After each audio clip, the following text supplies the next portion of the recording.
तो एक बड़ा सा मीटियोरॉइड इन्हीं की तरफ आ रहा था। वह उनकी शिप से टकरा सकता था और उससे बचने के लिए टॉम जल्दी से अपनी बोट का इंजन स्टार्ट करता है, लेकिन वह जानता था कि अगर उसने ऐसा किया तो उसकी बोट बर्बाद हो जाएगी, और ऐसा ही होता है। उनकी बोट का इंजन पूरी तरह से डैमेज हो गया, लेकिन उनके पास कोई दूसरा ऑप्शन था ही नहीं। अगर वह इंजन स्टार्ट करके बोट को आगे नहीं ले जाता तो वह मीटियोरॉइड सीधा इनसे टकरा जाता। टॉम देखता है कि आसमान में से गिरने वाली ये ऑब्जेक्ट्स असल में सैटेलाइट थीं, इसीलिए अचानक रेडियो और टेलीफोन्स के सिग्नल्स ने काम करना छोड़ दिया है। वह सभी इस हादसे से पूरी तरह संभल नहीं पाए थे कि तभी एक दूसरा मीटियोरॉइड भी उनकी तरफ बढ़ने लगा। अब अपने आप को बचाने के लिए ये लोग कुछ और कर नहीं सकते थे, इसीलिए ये बोट के निचले हिस्से में जाकर लाइफ जैकेट पहन लेते हैं ताकि अगर बोट पलट भी जाए तो वो सभी पानी में डूबे नहीं। जब वह बोट के अंदर होते हैं तो बोट बहुत ही तेजी से झटके खाने लगती है। वह सभी समझ जाते हैं कि अब यह लोग बच नहीं पाएंगे। तभी अचानक इन लोगों को एक जोरदार आवाज सुनाई दी और यह सभी बेहोश हो जाते हैं। जब इन्हें होश आया तो ये लोग पाते हैं कि ये लोग जिंदा थे। हालांकि इन्हें चोटें जरूर आई थीं, मगर हैरानी की बात यह थी कि अब उनकी बोट के अंदर कहीं छोटी बड़ी सुराखें हो चुकी थीं, लेकिन उससे पानी अंदर नहीं आ रहा था। अब जब यह पूरी फैमिली अपने बोट से बाहर आकर देखती है तो यह नजारा देखकर वह सभी हैरान रह जाते हैं। वह देखते हैं कि उनकी बोट के नीचे पानी ही नहीं, उनकी बोट के आसपास जमीन पर मछलियां पड़ी थीं और उनकी बोट एक वीरान पहाड़ी इलाके में थी, जैसे यह लोग किसी दूसरी दुनिया में आ गए हों। यह जगह पूरी तरह से बदल चुकी थी।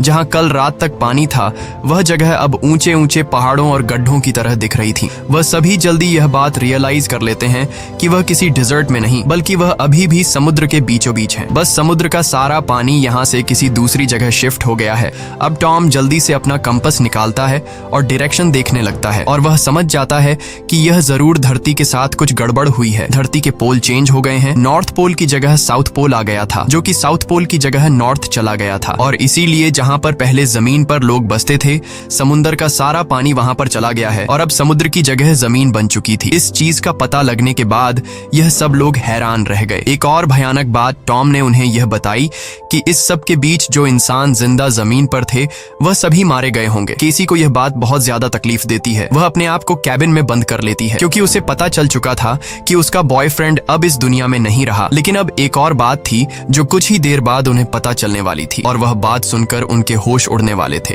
खैर, अब जूली यहाँ पर बचे हुए खाने को इकट्ठा करने लगती है और बेन अपने बर्थडे के सारे बलून हवा में उड़ाता है ताकि अगर कोई जिंदा हो तो वो उनके पास आ जाए और वो सब मिलकर इस सिचुएशन का सामना करें। उसके बाद टॉम रेडियो के जरिए किसी से कांटेक्ट करने की कोशिश करता है। उम्मीद तो उसे ये थी कि सामने से कोई रिस्पॉन्स नहीं आएगा, लेकिन सरप्राइजिंगली उसे रिस्पॉन्स मिलता है। ये रिस्पॉन्स उसे एक कैप्टन ने दिया था जिसका नाम नाटो है, और वो भी समुद्र के शिफ्ट होने की कहानी जानता था, क्योंकि वह भी टॉम की फैमिली की तरह अपनी सबमरीन में था। टॉम कैप्टन से पूछता है कि अब इस सिचुएशन में हमें क्या करना चाहिए। यहाँ कैप्टन इन सभी को वह बात बताता है जिससे उनके पैरों तले जमीन खिसक जाती है। कैप्टन टॉम को बताते हैं कि अर्थ के जो पोल चेंज हुए हैं वे लगभग एक हफ्ते में फिर से अपनी जगह वापस आ जाएंगे, यानी एक हफ्ते बाद समुद्र वापस अपनी जगह पर आएगा और उस समय उसकी लहरें बहुत खतरनाक होंगी। इसलिए कैप्टन टॉम से कहता है, मैं तो सबमरीन के जरिए सर्वाइव कर लूंगा, मगर तुम जल्दी से जल्दी अपने लिए कोई ऊंची सी जगह देखो और वहां चले जाओ, क्योंकि वहां पर तुम्हारे बचने के चांसेस ज्यादा होंगे। ये बात सुनते ही जूली फौरन अपने बच्चों से पैकिंग करने के लिए कहती है। टॉम कैप्टन से कहता है कि आपकी सबमरीन के अंदर भी बचने के चांसेस ज्यादा हैं, तो क्या आप मेरे फैमिली को रख लेंगे? कैप्टन कहता है कि जरूर भाई, मैं ऐसा करना तो चाहता हूँ, लेकिन मैं कर नहीं सकता, क्योंकि मेरी सबमरीन के अंदर मेरा एक साथी मारा गया है